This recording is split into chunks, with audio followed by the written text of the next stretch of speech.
Haleluya. Selamat pagi Bapak Ibu yang terkasih, jemaat Goshen yang ada di tempat ini, bahkan yang sedang menyaksikan ibadah live streaming. Puji syukur kepada Tuhan jika sampai saat ini kita boleh ada di tempat ini. Itu semua karena kemurahan Tuhan. Mari kita masuk dalam hadirat-Nya Tuhan. Kita mau mengenal akan segala kebaikan-Nya Tuhan. Kita mau minta Tuhan membentuk hati kita menjadi sempurna seperti Tuhan. Haleluya Tuhan. Haleluya Yesus.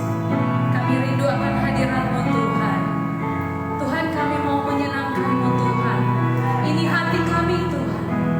Pakai kami Tuhan. Penghormat kemuliaan nama-Mu. Haleluya. Tuhan, ku mau menyenangkan-Mu. Amin.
kasih dan karunia Tuhan yang sudah Tuhan buat bagi kami semua Tuhan.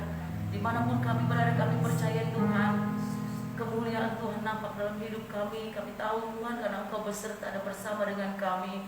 Bapa yang baik, saat ini kami ingin beribadah kepadamu. Mari Tuhan urapi setiap hati dan pikiran kami untuk kami layak di hadapan Tuhan. Dan kami mau memuji, membesarkan nama Tuhan melalui hati kami. Dan biarlah setiap pujian kami Tuhan boleh naik di hadapan Tuhan, menjadi dupa yang harum bagi kemuliaan nama-Mu ya Tuhan. Saatnya Tuhan kami ingin memuji Engkau. Engkau layak dipuji karena Engkau senang dipuji Tuhan, dan pujian setiap kami.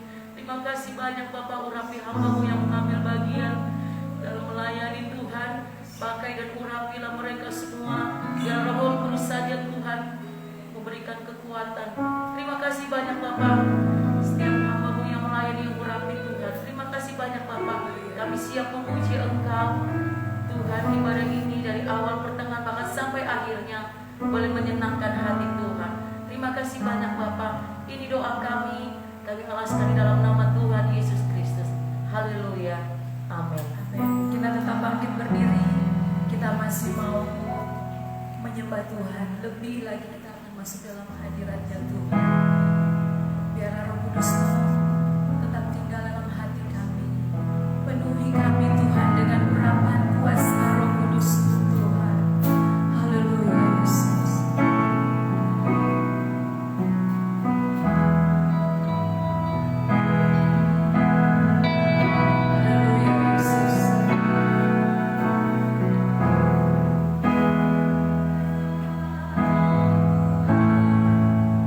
Penuhi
Haleluya Yesus Tuhan.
Yesus yang dahsyat, Yesus yang terhebat. Haleluya Tuhan.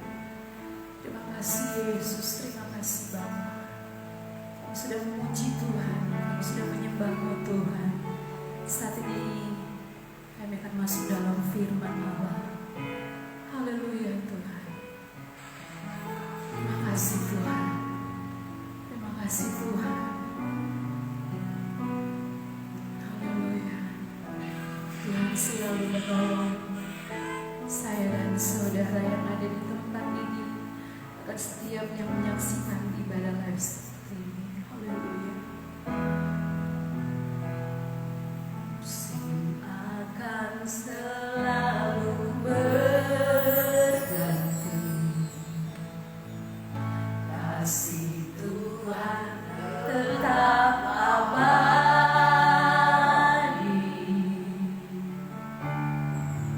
tak akan berubah sampai selama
2020 Tuhan selalu menolong saya dan Bapak Ibu. Yakin dan percaya di tahun 2021 ini Tuhan Yesus senantiasa selalu menolong kita semua. Haleluya Yesus. Haleluya. Haleluya. Haleluya Yesus. Tuhan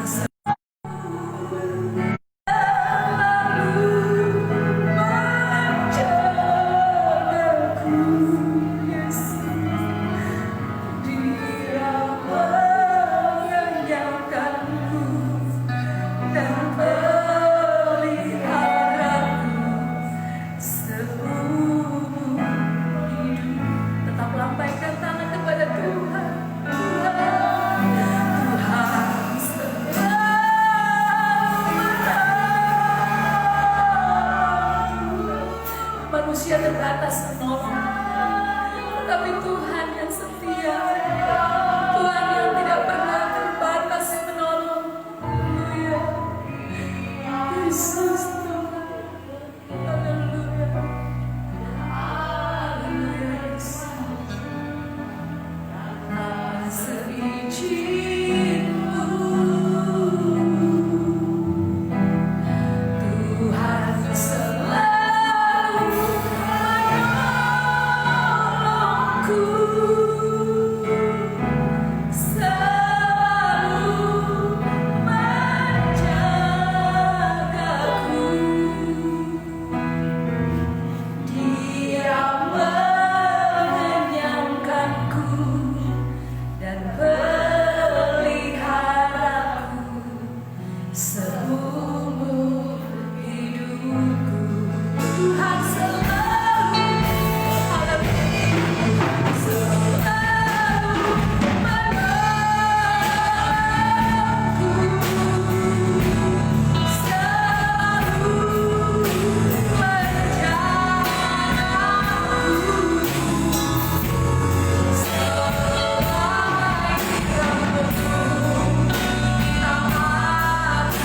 terjatuh.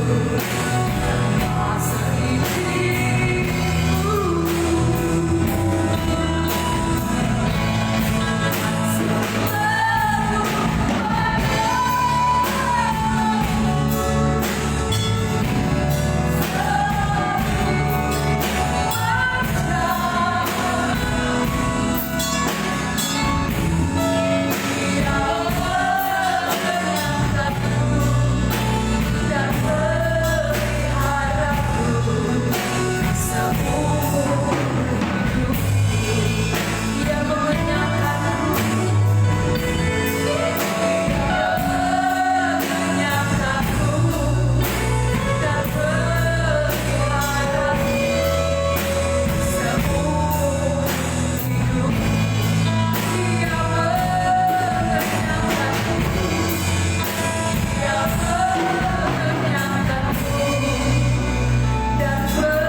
selalu memberkati kiranya puji-pujian kami boleh naik di hadapan Tuhan, berbau harum di hadapan-Mu Tuhan. Terima kasih Tuhan, tiba saat kami akan mendengarkan firman-Mu. Urapi firman-Mu, urapi hamba-Mu, siapapun yang menyampaikan kebenaran firman-Mu. Engkau sendiri lewat Roh Kudus berbicara kepada kami Tuhan. Ampuni setiap kekurangan-kekurangan kami Tuhan. Biarlah Tuhan firman-Mu menjadi kekuatan dalam hidup kami. Firman-Mu membentuk hidup kami supaya kami tetap setia mengiring Tuhan sampai akhir hidup kami. Terima kasih Bapa di sorga. Inilah permohonan dan doa kami. Kami siap mendengarkan firman-Mu dalam nama Tuhan Yesus Kristus. Haleluya. Amin. Saya serahkan kepada pelayan firman.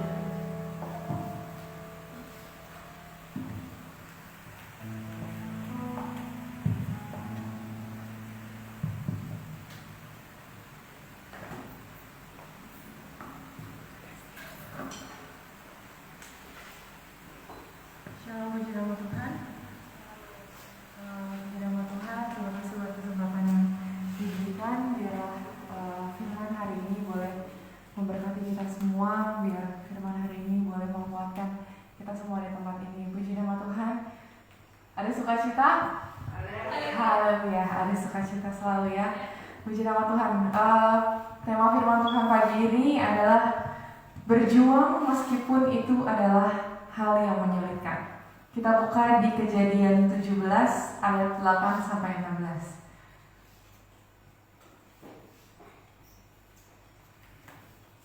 Kejadian 17, kisahnya waktu orang Israel melawan orang Amalek.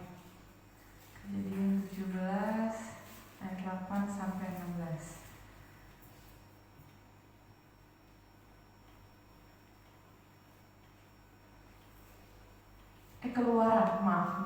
Keluaran 17 ayat 8 sampai 16.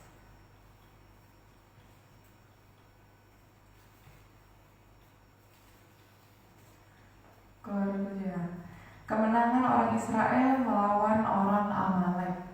Oke. Nah, sebelum kita baca, kita memasuki tahun 2021 sekarang. Pasti udah dimulai dari hari pertama, itu udah pasti mulai dengan perjuangan-perjuangan ya. Entah perjuangan yang berat atau mungkin perjuangan yang mungkin belum terlalu berasa gitu, atau misalkan perjuangan-perjuangan yang apa ya, yang kita nggak nyangka kalau kita harus melalui ini gitu. Dan ada juga mungkin beberapa di antara kita atau orang-orang di luar sana yang memilih untuk tidak berjuang. Tidak berjuang dalam artian dia cuma pasrah aja, tapi tidak berserah kepada Tuhan. Jadi gak berbuat apa-apa gitu ya. Ya bermacam-macam ya jenis-jenis perjuangan kita akhir-akhir ini gitu. Nah, di sini kita mau lihat bagaimana waktu orang Israel berperang melawan orang Amalek di Rafidim. Ayat 8 bacanya gini.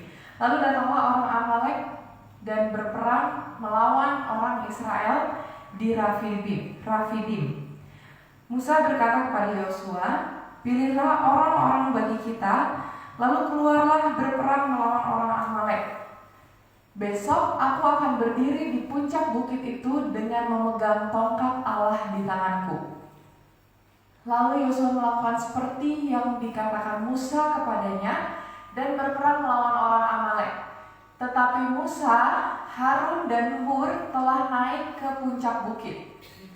Ayat 11, dan terjadilah apabila Musa mengangkat tangannya, lebih kuatlah Israel. Tetapi apabila ia menurunkan tangannya, lebih kuatlah Amalek. Ayat 12, maka penatlah tangan Musa, sebab itu mereka mengambil sebuah batu, diletakkan di bawahnya supaya ia duduk di atasnya. Harun dan Hur menopang kedua belah tangannya Musa, seorang di sisi yang satu, seorang di sisi yang lain, sehingga tangannya tidak bergerak sampai matahari terbenam. Demikianlah Yosua mengalahkan Amalek dan rakyatnya dengan mata pedang. Kemudian berfirmanlah Tuhan kepada Musa, tuliskanlah semuanya ini di dalam sebuah kitab sebagai tanda peringatan. Dan ingatkanlah ke telinga Yosua bahwa aku akan menghapuskan sama sekali ingatan kepada Amalek dari kolong langit. Lalu Musa mendirikan sebuah mezbah dan menamainya Tuhanlah panji-panjiku. Sampai di situ dulu. Nah, dalam kisah ini ada 3 pembagian tugas yang penting Yang pertama ada Musa sebagai pemimpin bangsa Israel. Kedua itu ada Yosua, dia yang memimpin perang. Di sini kalau nggak salah nama Yosua disebutkan untuk pertama kalinya, kalau tidak salah. Lalu yang ketiga Harun dan Hur, mereka yang membantu Musa. Dan yang keempat adalah Tuhan sendiri, di mana Tuhan yang memimpin semua orang, yang memimpin mereka dan mengarahkan langkah mereka serta menyediakan kebutuhan mereka. Jadi ada 4 bagian dalam kisah ini. Ada 4 bagian peranan penting. Yang pertama Musa, lalu Yosua, Harun dan Hur, dan Tuhan sendiri. Karena Tuhan itu juga pribadi ya. Jadi dalam setiap kehidupan kita, kadang kita bilang, iya saya berjuang sendirian gitu. Tanpa kita sadari, ya memang rasanya mungkin sendirian gitu. Tapi tanpa kita sadari, kita mungkin sedikit tidak menganggap Tuhan itu ada sama kita. Iya saya sendirian, iya saya ini sendiri, iya saya begini sendiri gitu. Tanpa kita sadari, kita melupakan ada Tuhan dalam hari-hari kita. Ada Tuhan yang senantiasa menyertai kita, selalu di samping kita. Jadi itu tanpa kita sadari ya. Kadang iya sendirian, ya nggak apa-apa ya kalau misalkan cuma ngobrol hari-hari gitu. Tapi ketika kita merasa sendiri, tanpa kita sadari kita mulai melupakan kehadiran Tuhan itu dalam hidup kita gitu ya. Nah, ketika kita berjuang, hal yang perlu kita ingat adalah kita nggak pernah sendiri. Dalam perjuangan kita akhir-akhir ini, hal yang harus kita ingat adalah kita tidak pernah sendiri gitu. Dan dalam pembagian tugas ini, yang kalau dari yang paling dekat kaitannya itu adalah keluarga. Karena itu kenapa keluarga itu menjadi suatu hal yang sangat penting dalam perjuangan kita. Di keluarga kita itu pembagian tugasnya udah pasti sangat jelas ya gitu ya.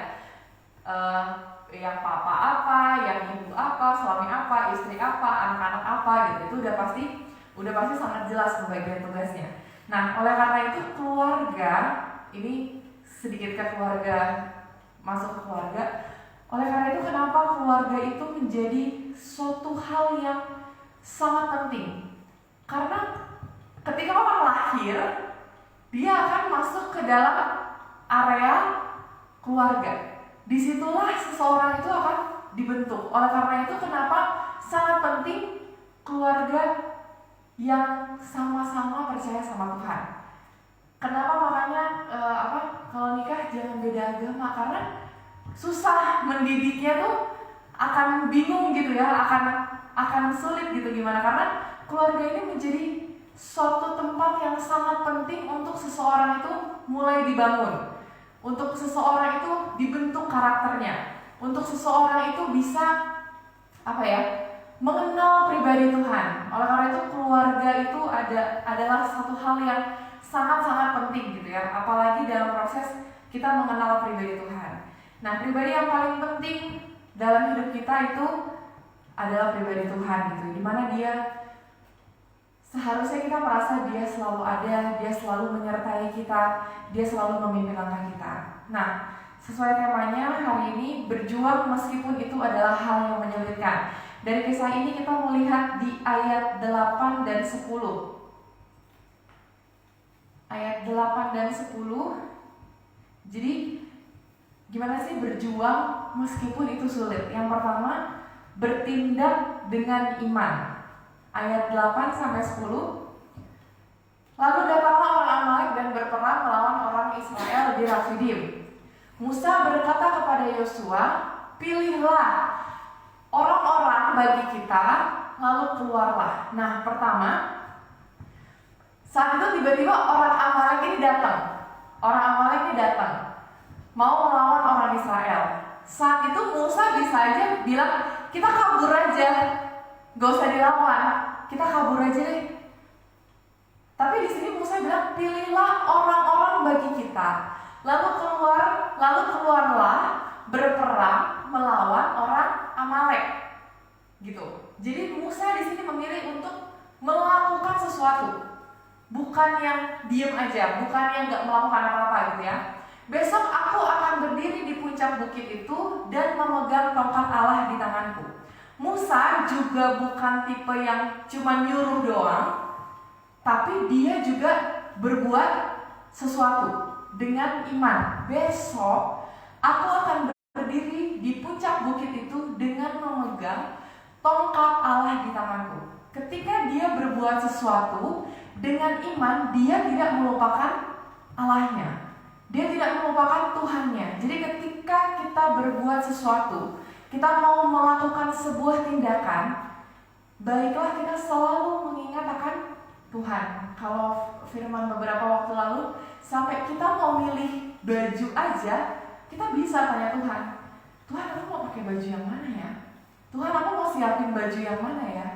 Jadi apapun yang kita lakukan, hal sekecil apapun, lakukanlah dengan iman. Nah, iman itu bukan soal asal bicara atau sesuatu yang terdengar rohani. Contohnya, dalam masa pandemi kayak gini, udah aku gak usah pakai masker, dalam nama Yesus aman. Ya gak gitu konsepnya gitu ya, gak gitu ceritanya gitu. Tenang aja, aku gak usah sering-sering cuci tangan. Aku percaya dalam nama Yesus gak akan ada virus. Gak begitu bertindak dengan iman, bukan seperti itu. Jadi iman itu bukan sesuatu yang kita katakan yang terdengar rohani, yang kedengarannya Alkitab banget nih kayaknya gitu. Wih, rohani banget nih kata-katanya. Iman itu bukan sesuatu yang kita katakan yang kedengarannya itu anak gereja banget gitu ya, bukan gitu. Tapi coba kita buka di Ibrani 11 ayat 6. Ibrani 11 ayat 6. Di situ dibilang, tetapi tanpa iman tidak mungkin orang berkenan kepada Allah. Sebab barang siapa berpaling kepada Allah, ia harus percaya bahwa Allah ada dan bahwa Allah memberi upah kepada orang yang sungguh-sungguh mencari Dia. Jadi iman adalah ketika kita melakukan sesuatu diikuti dengan apa? Sungguh-sungguh, orang yang sungguh-sungguh mencari Dia. Jadi nggak ketinggalan tuh iman sama orang yang sungguh-sungguh mencari Dia gitu ya. Yakobus 2 ayat 22. Yakobus 2 ayat 22. Kamu lihat bahwa iman bekerja sama dengan perbuatan-perbuatan, dan oleh perbuatan-perbuatan itu iman menjadi sempurna. Ayat 26. Sebab seperti tubuh tanpa roh adalah mati, demikian jugalah iman tanpa perbuatan-perbuatan adalah mati. Jadi kalau sekarang sebutnya apa? Iman dan imun, meningkatkan. Jadi jangan cuma meningkatkan imun, tapi kita harus meningkatkan iman gitu ya. Nah, ketika kita memiliki hubungan yang intim dengan Tuhan, maka yang pertama kita pasti meningkatkan iman, karena pasti kita akan membangun hubungan kita terus-menerus dengan Tuhan melalui membaca firman Tuhan gitu ya. Jadi ketika kita bertindak dengan iman, ingat bukan kata-kata yang terdengar rohani. Oh, Tuhan Yesus pasti tolong, yaudah saya nggak usah kerja, Tuhan Yesus pasti menyiapkan. Nggak kayak gitu. Yaudah saya nggak usah bekerja keras lah, Tuhan Yesus pasti nolong. Nggak gitu ceritanya. Jadi iman diikuti dengan perbuatan, karena sama seperti tubuh tanpa roh adalah mati, demikian jugalah iman tanpa perbuatan adalah mati. Nah, ketika kita bertindak dengan iman, hal yang paling penting juga adalah ketahuilah apa yang sedang kamu lawan. Karena kita sebagai orang Kristen, kita nggak tahu apa yang kita lawan. Kita sebagai orang yang mengenal Tuhan, kita nggak tahu apa yang menjadi musuh kita gitu. Kadang misalkan apa ya, dalam hati kita tuh rasanya pengen, ih gemes banget sih sama orang itu gitu. Akhirnya orang itu yang kita lawan, padahal bukan orang itu musuh kita sesungguhnya. Kita buka di 1 Petrus 5 ayat 8-9. Jadi ketika kita bertindak dengan iman, kita punya iman nih. Kita baca Alkitab, kita punya hubungan yang dekat sama Tuhan. Kita membangun hubungan pribadi kita sama Tuhan. Tapi ketika kita melakukannya, ketika kita mau berbuat sesuatu, kita harus tahu dulu nih, apa sih yang aku lawan nih, apa gitu. Yang aku perjuangkan tuh apa, gitu ya. Sadarlah dan berjaga-jagalah, lawanmu siapa? Si iblis berjalan keliling sama seperti singa yang mengaum-ngaum dan mencari orang yang dapat ditelannya. Ayat 9, lawanlah dia dengan iman yang teguh, sebab kamu tahu bahwa semua saudaramu di seluruh dunia menanggung penderitaan yang sama. Karena kita ngerasa kayak, aduh penderitaan saya tuh lebih berat daripada si itu. Dia mah masalahnya gak seberapa. Dia mah masalahnya gak seberapa. Lu mah enak kayak gini, gua aduh udah jatuh ketimpa tangga gitu misalkan. Tapi ketika kita mau belajar firman Tuhan bilang apa? Lawan kita adalah si iblis gitu ya.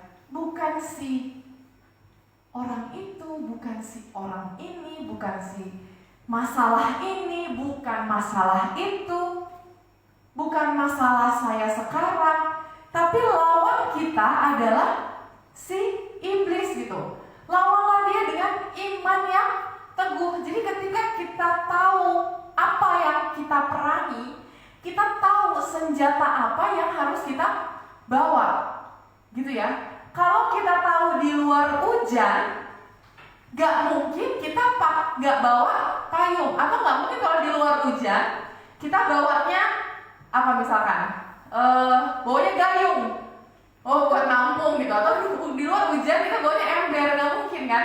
Ketika di luar hujan kita bawanya payung.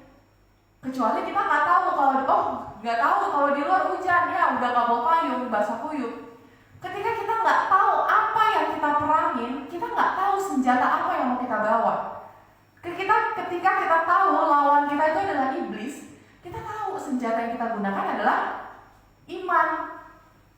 Kalau kita nggak tahu lawan kita iblis, yang salahnya kita tahu, lawan kita adalah masalah kita. Akhirnya senjata kita cuma apa? Ini masalah itu terus yang dipikirin, masalah itu terus yang didumelin, masalah itu terus yang jadi momok gitu ya. Ketika kita tahu apa yang kita perjuangkan, ketika kita tahu siapa lawan kita akan tahu senjata mana nih yang mau pakai. Kalau misalkan nonton film-film action gitu ya, ketika dia mau melawan yang lain-lain gitu ya, nggak satu semua perlengkapan senjatanya dibawa, enggak, dia akan milih. Buat si musuh ini saya pakai senjatanya yang ini gitu. Buat si musuh ini saya pakai senjatanya yang ini gitu. Nah ketika kita tahu lawan kita nih, sekarang kita udah tahu ya, lawan kita itu adalah iblis. Lawanlah dengan iman. Nah iman itu tidak hanya berdiri sebagai iman, tapi iman tanpa perbuatan mati gitu ya. Satu lagi di ayat Efesus 6 ayat 10-12. Akhirnya hendaklah kamu kuat di dalam Tuhan, di dalam kekuatan kuasanya. Kenakanlah seluruh perlengkapan senjata Allah, supaya kamu dapat bertahan melawan tipu muslihat iblis. Karena perjuangan kita bukanlah melawan darah dan daging, tetapi melawan pemerintah-pemerintah, melawan penguasa-penguasa, melawan penghulu-penghulu dunia yang gelap ini, melawan roh-roh jahat di dunia. Melawan pemerintah-pemerintah itu bukan melawan pemerintah negara ya. Kalau di bahasa Inggrisnya itu bukan government. Kalau government baru pemerintah. Tapi di sini dibilangnya principalities. Principalities tuh kayak suatu kerajaan, kekuatan tersendiri itu tuh melawan roh-roh jahat. Jadi di sini dibilang karena perjuangan kita bukanlah melawan darah dan daging. Berarti perjuangan kita tuh bukan melawan sesama kita gitu, yang sama-sama ada darah dan ada daging juga, bukan itu. Tapi perjuangan kita adalah melawan roh-roh jahat di udara. Roh-roh jahat di udara itu apa? Kedengkian, kebencian, iri hati, dan sebagainya macamnya yang kita udah tahu. Kita udah tahu kok apa itu roh-roh jahat di udara tuh, kita udah tahu. Amarah, apalagi lain-lainnya kita udah tahu lah. Udah pasti kita udah Kristen bertahun-tahun, kita udah pasti tahu ya apa itu roh jahat di udara. Itu yang kita perangi. Kemalasan, apalagi gak ada semangat, hal-hal itu gitu. Dan di ayat sebelumnya, di ayat 11 dibilangnya apa? Nih, kenakanlah seluruh perlengkapan senjata Allah supaya kamu dapat bertahan melawan tipu muslihat iblis. Jadi kan iblis itu tuh ada di bawah kaki kita gitu. Iblis itu ada di bawah kuasa kita. Yang bisa dia lakukan adalah menipu kita. Menipu kita bilang apa? Kamu gak bakal kuat ngelawan ini.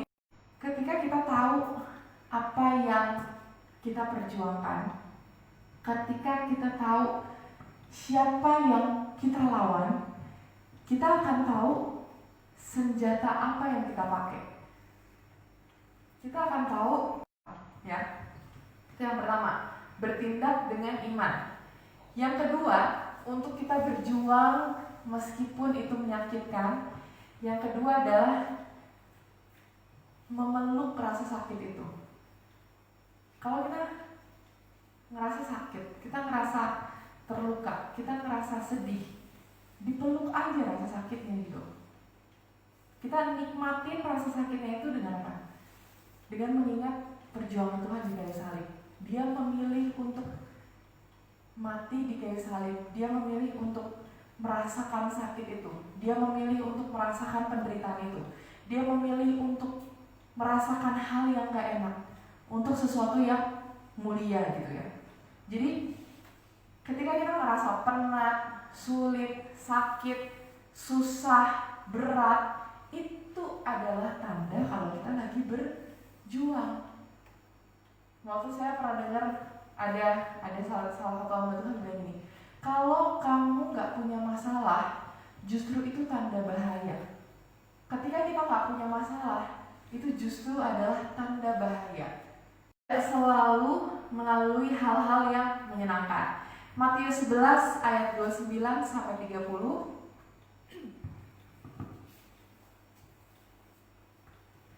Pikulah kuk yang kupasang dan belajarlah padaku, karena aku lemah lembut dan rendah hati, dan jiwamu akan mendapat ketenangan. Sebab kuk yang kupasang itu enak dan bebanku pun ringan. Kuk itu tuh kayak yang ditaruh di atas keledai zaman dulu gitu ya, yang buat naruh barang, itu kuk. Coba buka di Galatia 2 ayat 16.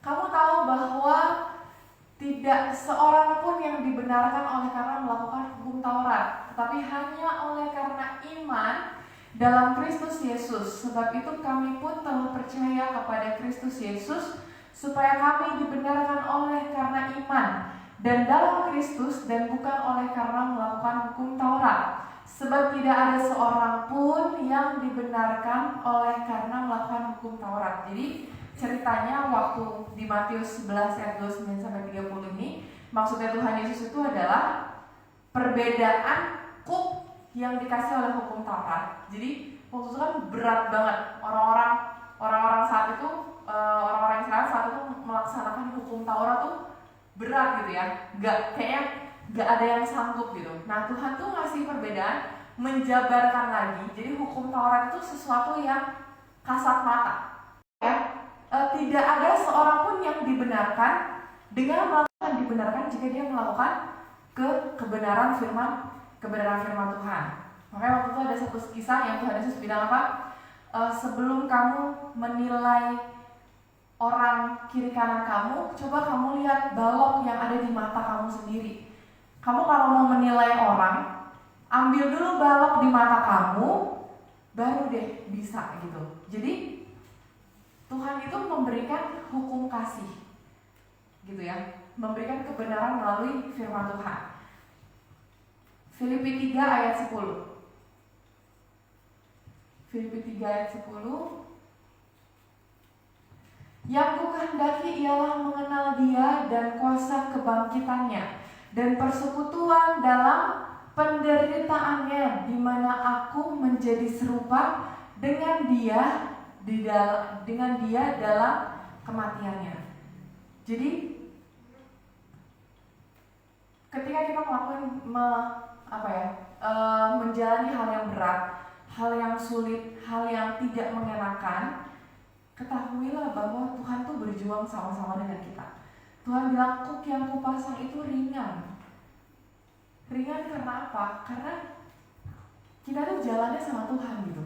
Tuhan mungkin kita ngerasanya sekarang berat gitu, tapi Tuhan tuh lagi bantuin kita gitu untuk bisa kita kasih semangat, kita dikasih sukacita sama Tuhan, kita menjalani hari-hari yang berat, tapi dengan sukacita, dengan damai sejahtera, dengan semangat, meskipun ya air mata pasti ada gitu ya, perjuangan pasti ada, susahnya pasti ada. Tapi Tuhan bilang apa? Yang pertama tadi kan bertindak dengan iman. Ketika kita masih ngerasain sakit, masih ngerasain Tuhan kok kayak gini ya, ingat bahwa kuk yang Tuhan pasang itu ringan. Ketika kita melakukan hukum kasih, ketika kita melakukan kebenarannya Tuhan itu bantuin kita gitu. Tuhan itu ada sama-sama dengan kita. Ketika kita punya bebannya itu tuh dibagi dua sama Tuhan gitu. Tuhan tuh bantuin kita juga untuk ngangkut beban itu. Jadi sebenarnya kita nggak pernah sendirian. Tapi bukan berarti semuanya jadi hilang gitu ya. Bukan berarti semua masalah tiba-tiba nggak gitu ceritanya. Kita tetap harus, di sini dibilang apa? Yang kuhendaki ialah mengenal Dia dan kuasa kebangkitannya dan persekutuan dalam penderitaannya. Coba, dan persekutuan dalam penderitaannya. Jadi kita benar-benar apa ya? Penderitaan yang kita alami itu benar-benar kita tahu bahwa itu mengerjakan sesuatu yang mulia, mengerjakan sesuatu yang ujungnya itu indah, ujungnya itu baik, dan ujung-ujungnya adalah kita bertemu dengan Tuhan suatu saat nanti. Dan Tuhan akan bilang, well done, kamu telah mengakhirinya dengan baik gitu. Dimana aku menjadi serupa dengan Dia dalam kematiannya, menjadi serupa seperti Kristus. Jadi ketika kita merasakan penderitaan, hal yang tidak mengenakan, itu artinya kita menjadi serupa dengan Kristus, bukan menjadi serupa dengan dunia. Pilihannya adalah kita mau menjadi serupa dengan dunia atau menjadi serupa seperti Kristus. Ratapan 3 ayat 27. Ini buat anak-anak muda nih. Ratapan 3 ayat 27. Adalah baik bagi seorang pria memikul kuk pada masa mudanya. Nah, jadi buat anak-anak muda yang ada di sini ataupun yang di rumah, adalah baik bagi seorang pria memikul kuk pada masa mudanya. Jadi apa? Pada masa muda berjuang habis-habisan. Nggak cewek, nggak cowok ya. Buat anak-anak muda di masa muda berjuang habis-habisan, benar-benar berjuang, gitu ya. Berjalan bersama dengan Allah dan tinggal di dalam sukacitanya Tuhan. Ibrani 12 ayat 5 sampai 6. Ibrani 12 ayat 5 sampai 6. Dan sudah lupakah kamu akan nasihat yang berbicara kepada kamu seperti kepada anak-anak? Hai anakku, janganlah anggap enteng didikan Tuhan, dan janganlah putus asa apabila engkau diperingatkannya. Ayat 6. Karena Tuhan menghajar orang yang dikasihinya dan ia menyesah orang yang diakuinya sebagai anak. Jadi ketika kita masih punya masalah, kita punya masalah sama orang mungkin, kita punya pergumulan, itu tandanya baik, nggak apa-apa. Yang penting apa? Dari masalah itu kita belajar sesuatu. Oh, tandanya melalui masalah ini saya diingetin nih sama Tuhan. Oh, berarti tandanya Tuhan masih menegur saya. Oh, berarti tandanya Tuhan masih ingetin saya. Oh, berarti tandanya saya masih diakuin, saya ini anaknya Tuhan ya. Saya masih bisa ditegur. Nah, teguran Tuhan kan kadang bisa melalui orang, melalui keluarga, bahkan melalui orang yang gak kita kenal gitu. Saya pernah cerita ini sama anak-anak pemuda. Dulu saya tuh suka ngomong kotor. Mama gak tahu. Ngomong kotor itu dulu saya suka ngomong itu bangke. Bangke lu gitu kan. Suatu saat saya ditegur, itu bukan sama pendeta, bukan sama kakak rohani, bukan sama orang gereja. Karena saya nggak mungkin ngomong gitu depan orang gereja kan, dulu masih remaja gitu ya, masih SMP. Nggak mungkin kan ngomong gitu kan. Ngomongnya di sekolah gitu, nggak ada yang denger. Yang menegur itu ibu kantin yang saya jarang ke sana. Jadi dulu tuh ada di Fransiskus SMP, habis itu ada SD-nya ya, Farol ya. Nah, saya tuh jajannya lagi pengen ke SD-nya gitu. Jajan di SD terus ngomong gitu dia, bangke lu gitu kan. Terus saya langsung ditegur sama ibu kantinnya. Ibu kantinnya ngomong gini, perempuan kok ngomongnya gitu. Gak tahu kenapa teguran itu akhirnya mengubahkan saya gak pernah ngomong itu lagi. Gak pernah sama sekali. Jadi teguran itu tuh kadang datangnya bukan dari orang tua, bukan dari siapa-siapa gitu, tapi dari orang yang kita gak kenal. Tapi masalahnya kita harus peka. Kita peka nih, oh ternyata ini kayaknya negur deh. Jangan deh gitu. Atau misalkan kalau orang-orang sekarang kan ada yang ditegur, Bu, pakai maskernya. Apa sih? Gak bisa pakai masker. Nah itu kita harus peka sama hal-hal yang kayak gitu. Kadang yang negur kita tuh orang-orang yang kita nggak pengen, ngapain sih dia negur? Emang dia siapa gitu? Atau misalkan yang negur kita anak kecil, anak sekolah minggu misalkan, atau mungkin anak kita sendiri gitu. Apa sih anak kecil so tahu gitu. Nah kita harus peka sama setiap teguran-teguran yang kayak gitu, karena Tuhan tuh bisa pakai siapa aja gitu untuk menegur kita. Tuhan tuh bisa menggunakan siapapun untuk memproses hidup kita, untuk mungkin kalau digambarin mencabik-cabik hidup kita gitu ya. Tuhan tuh bisa pakai siapapun gitu. Yang terakhir, yang ketiga, it is worth it gitu. Ayat 14 sampai 16. Apa sih maksudnya it is worth it tuh? Ini tuh apa ya? Setimpal. Setiap perjuangan kita itu setimpal dengan apa yang akan kita terima di surga nanti. Jadi ketika kita melakukan setiap perjuangan, kita harus berkata dalam hati, it is worth it. Itu setimpal. Perjuanganku akan dibayar dengan surga yang indah. Setiap perjuanganku bersama dengan Tuhan akan dibayar dengan perjumpaan kita dengan Tuhan. Tuhan akan di sini dibilang apa? Ayat 14 sampai 16 yang ini, Keluaran yang tadi, Keluaran 17 ayat 14 sampai 16. Kemudian berfirmanlah Tuhan kepada Musa, tuliskanlah semuanya ini dalam sebuah kitab sebagai tanda peringatan, dan ingatkanlah ke telinga Yosua bahwa Aku, Tuhan, akan menghapuskan sama sekali ingatan kepada Amalek dari kolong langit. Bedanya orang Israel sama orang Amalek adalah orang Israel budak yang gak ada artinya apa-apa, tapi menjadi bangsa pilihannya Tuhan. Sedangkan orang Amalek adalah bangsa yang tinggal dalam lembah, kekelaman, pokoknya hal yang suram. Jadi kenapa Tuhan bilang ini? Artinya adalah kita dalam perjuangan kita lupain apa yang ada di belakang kita, melupakan masa lalu kita, melupakan hal-hal yang buruk yang pernah kita alami, melupakan dosa-dosa kita yang lama. Jangan diingat-ingat lagi. Jangan ingat hal-hal yang suram, jangan ingat hal-hal yang menyulitkan, ya. Filipi 3 ayat 13 sampai 14.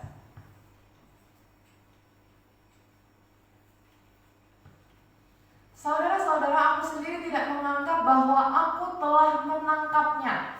Tetapi ini yang kulakukan. Aku melupakan apa yang telah di belakangku dan mengarahkan diri kepada apa yang di hadapanku. Ayat 14. Dan berlari-lari kepada tujuan untuk memperoleh hadiah, yaitu panggilan sorgawi dari Allah dalam Kristus Yesus.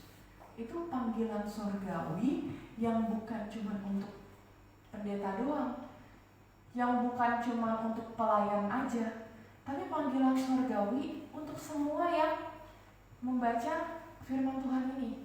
Buat setiap orang yang mengenal Tuhan Yesus. Di ayat 13 tadi dibilang gini, saudara-saudara, aku sendiri tidak menganggap bahwa aku telah menangkapnya. Jadi ketika kita berjuang gitu ya, di sini Paulus menggambarkannya sebagai seorang yang sedang berlari gitu ya. Aku sendiri tidak menganggap bahwa aku telah menangkapnya. Jadi ketika dia berjuang, bukan karena dia udah dapat gitu. Dia nggak menganggap bahwa oh dia udah dapat, enggak.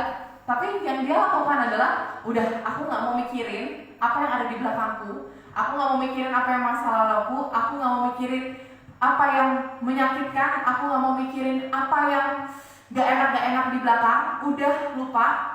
Yang di depannya aku belum ambil, yang di depan ini aku belum dapat. Nih di depan ini handphone itu aku belum dapat, tapi aku nggak mau ngeliat ke belakang.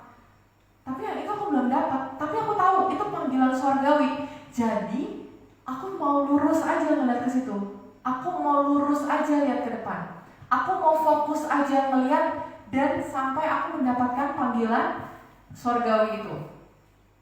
Markus 4 ayat 19.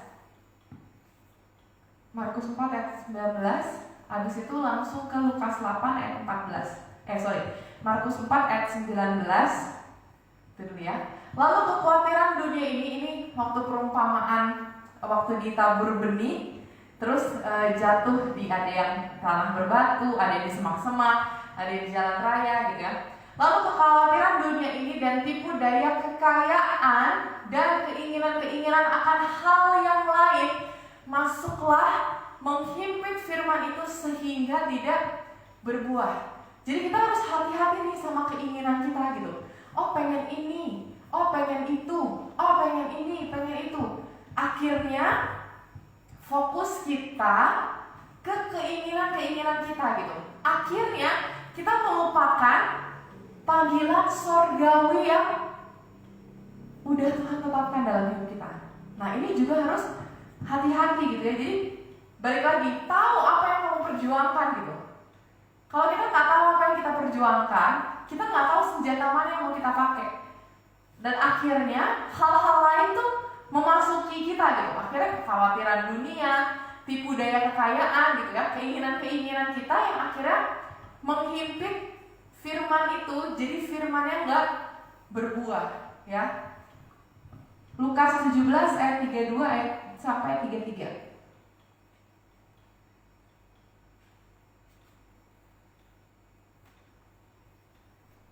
Ingatlah akan istri Lot.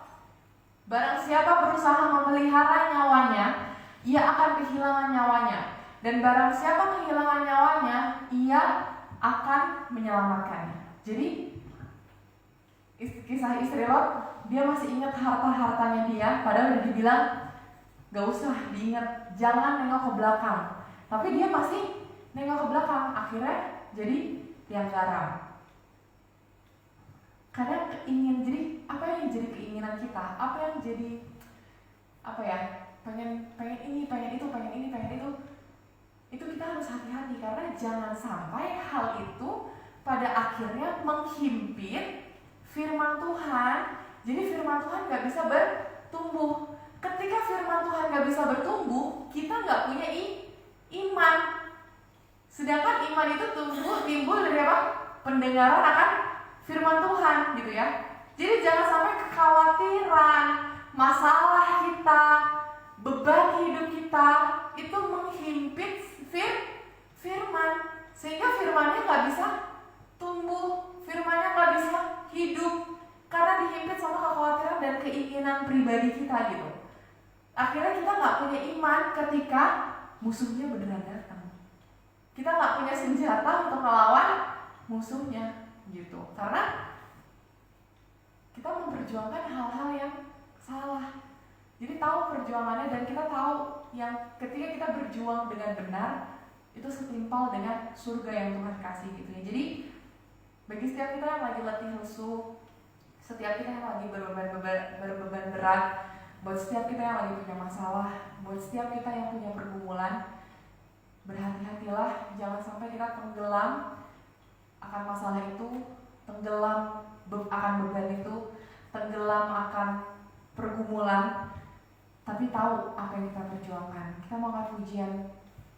Yesus lebih besar dari segala-galanya. Dia tidak akan pernah meninggalkan hidup kita seorang diri. Ingatlah tadi yang pertama, berjuang dengan.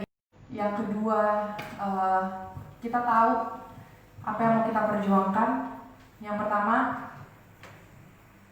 bertindak dengan iman. Yang kedua, peluklah sakit yang kita alami. Dan yang ketiga, perjuangan kita setimpal dengan surga yang akan kita terima nanti.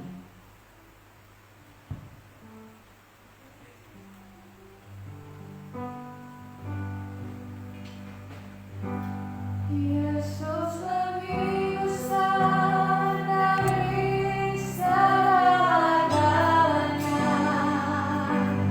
Dia tak tinggalkan seorang diri. Masalah hidupku tak melebihi kekuatanku. Yesus lebih besar dari segalanya. Sekarang kita semua bangkit berdiri. Yesus lebih besar dari segala-galanya. Dia tak tinggalkanmu seorang diri. Masalah hidupku tak melebihi kekuatanmu. Yesus lebih besar dari segalanya. Yesus lebih besar dari segala-galanya. Dia tak tinggalkanmu seorang diri.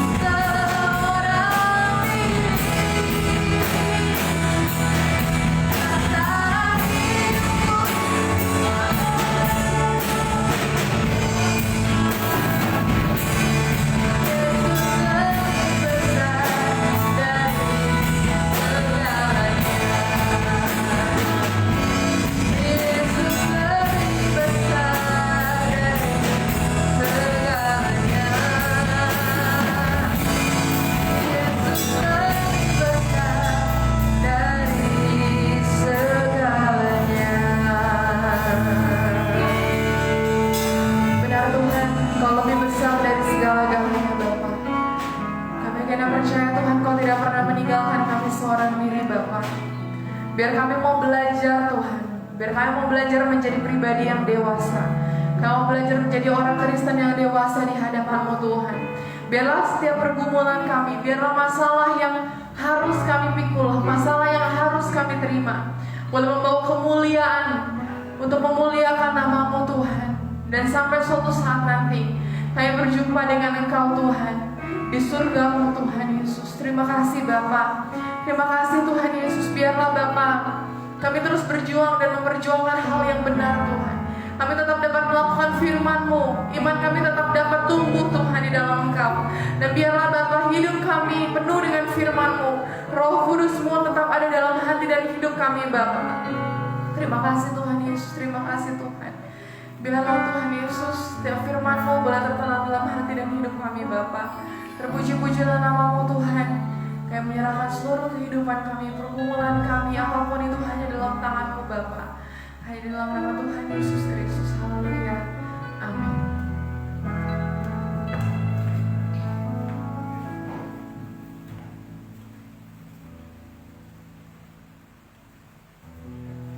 Puji Tuhan, firman yang boleh menguatkan kita bersama adalah segala kemuliaan hanya bagi Tuhan, ya. Sebagai pengumuman, tanggal 13 nanti hari Rabu ada acara 40 hari dari almarhum Bapak Berti Wilade, akan diadakan di tempat ini dan tetap live streaming, hanya dihadiri sekitar mungkin 20 orang undangan yang ada, ya, dari keluarga dan jemaat, dan nanti tetap diadakan live streaming. Dan ada berita juga bahwa tanggal 23 hari Sabtu, masih lama, ya, tapi saya kasih tahu bahwa ada ibadah 40 hari dari almarhumah Ibu Alfa Lawalata digabung dengan almarhum Bapak Roy Lawalata. Mereka minta keluarga diadakan tanggal 23, kalau tidak salah hari Sabtu itu diadakan sore kemungkinan, ya, karena hari Sabtu mengingat masih ada yang kerja juga, jadi hari Sabtu diadakan pagi karena besoknya kita ibadah, jadi saya minta diadakan hari Sabtu itu pagi. Kalau almarhum Bapak Berti hari Rabu jam 5 sore, ya. Berti jam 5 sore karena itu hari biasa, ya, mengingat masih ada yang kerja, mungkin keluarga yang ada yang kerja, jadi diadakan hari Rabu tanggal 13 jam 5 sore.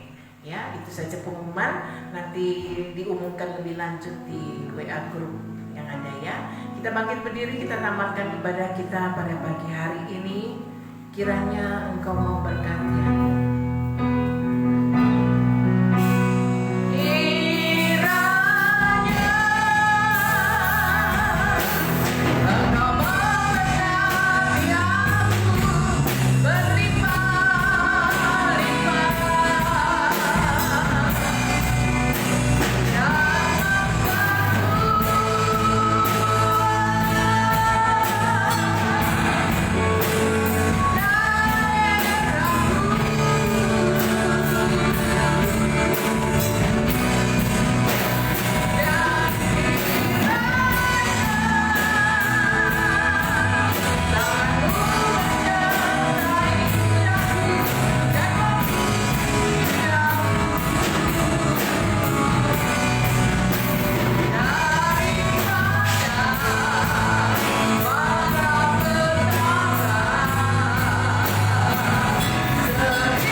Kesempatan yang Tuhan sudah kerjakan dalam hidup kami.